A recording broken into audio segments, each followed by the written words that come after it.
After the brutal battle of Thermopylae came to an end, King Xerxes of Persia stood amid countless corpses. He discovered the body of Leonidas and committed an outrageous act, cutting off his head and impaling it upon a spear.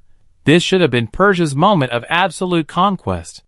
Yet Xerxes failed to realize that he was signing a blood note destined to be repaid through vengeance. 11 months later, a man named Pausanias marched back onto this land with the largest full-scale mobilization in Spartan history.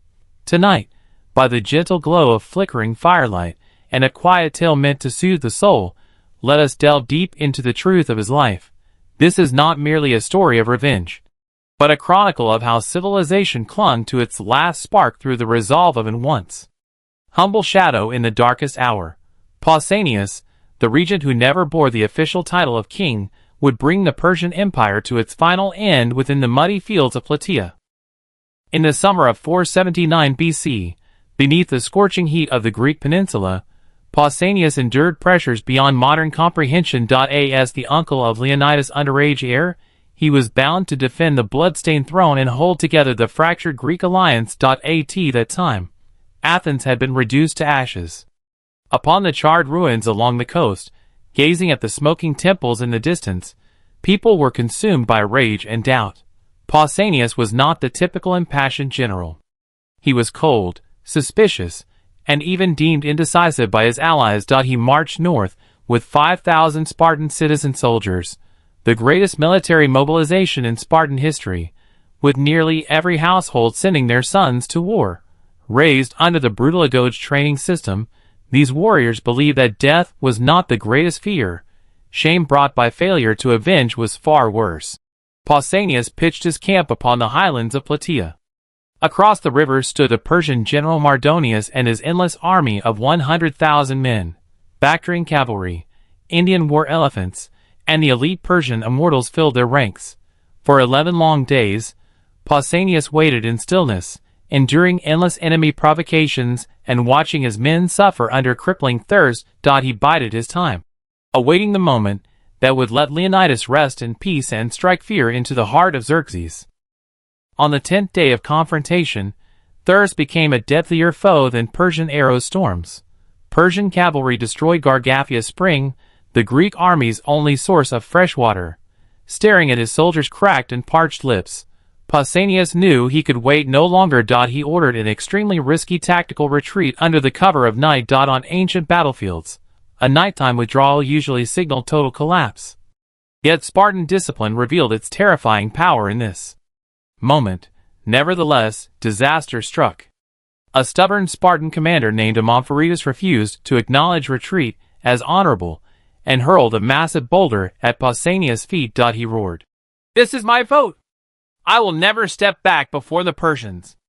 This overnight deadlock shattered the unified formation of the Greek alliance. When dawn broke, General Mardonius peered across the river and falsely believed the Greek coalition had scattered and fled in terror. His overwhelming arrogance became Pausanias' greatest advantage. He ordered his entire army to cross the river, abandoning the open plains and charging blindly into the rugged hills of Plataea. Still, Pausanias withheld the order to charge. He commanded his men to lock shields, bow their heads beneath volleys of arrows, and offer solemn prayers for divine omens. The moment the high priest finally nodded, Pausanias drew his sword. The unbreakable bronze wall forged by 5,000 round shields began its relentless advance. The moment the Spartan phalanx collided with Persian infantry, a deafening crash echoed for miles, a brutal symphony of splintering wood, clashing metal, and crushing bone. The Persian soldiers were not cowards. Many charged forward barehanded, clutching at Spartan spears, willing to sacrifice their lives to breach the enemy lines. But the warriors forged by Pausanias were ruthless war machines stripped of individual desire, marching in perfect unison, stepping over fallen comrades without hesitation. Amid the ferocious deadlock, a Spartan soldier named Aramnestus bent down and picked up a rough stone from the ground. It was the very kind of stone Amompharetus had scorned on the night of retreat. It soared through the air in a smooth arc and struck General Mardonius squarely upon the head. History holds strange irony.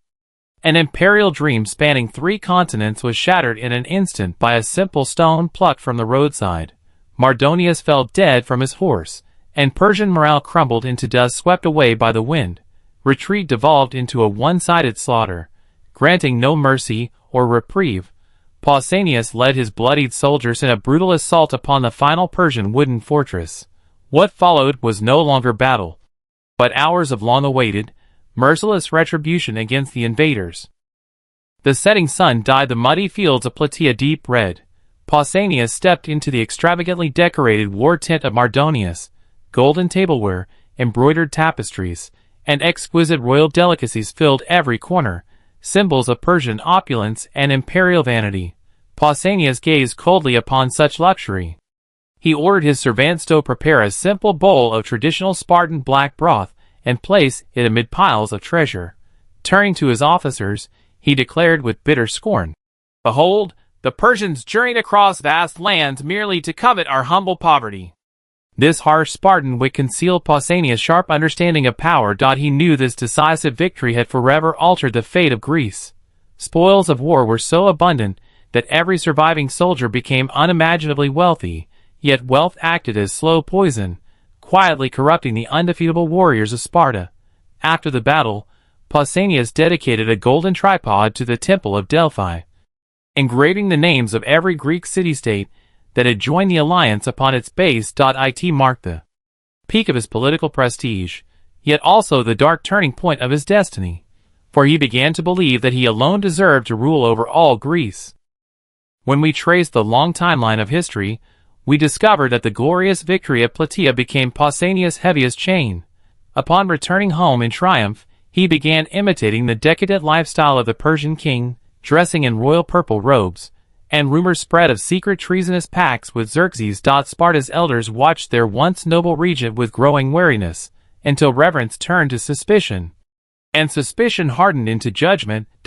He had saved an entire civilization, yet that same civilization could not tolerate a single individual who stood greater than the city-state itself.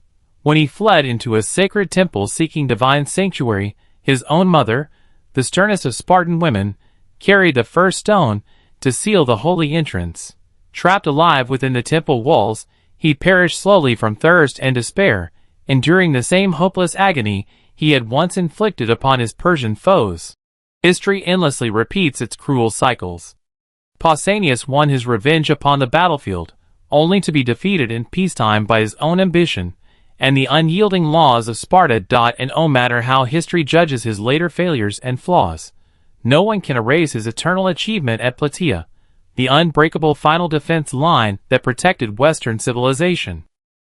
After the Battle of Plataea, Persian expansion was permanently halted beyond the Bosphorus Strait. Through his bloody act of repayment, Pausanias granted Western civilization hundreds of precious years to grow and prosper in peace. We remember Leonidas because his noble sacrifice ignited the flame of Greek resistance against foreign invasion. Yet, we ought to remember Pausanias equally, for he was the true craftsman who turned that small spark into an unquenchable wildfire that burned the enemy to ashes. In the quiet stillness of this night, may his unyielding resolve bring you gentle comfort. In an uncertain and turbulent world, there must always be those who stand firm and uphold their principles amid mud and hardship. The embers of the hearth fade slowly into darkness. May the hidden, untold truth of Pausanias overlooked life guide you into a calm and peaceful slumber. The waters of Plataea continue to flow through time. The joys and sorrows of heroes have long faded into legend. May you rest well tonight. Good night.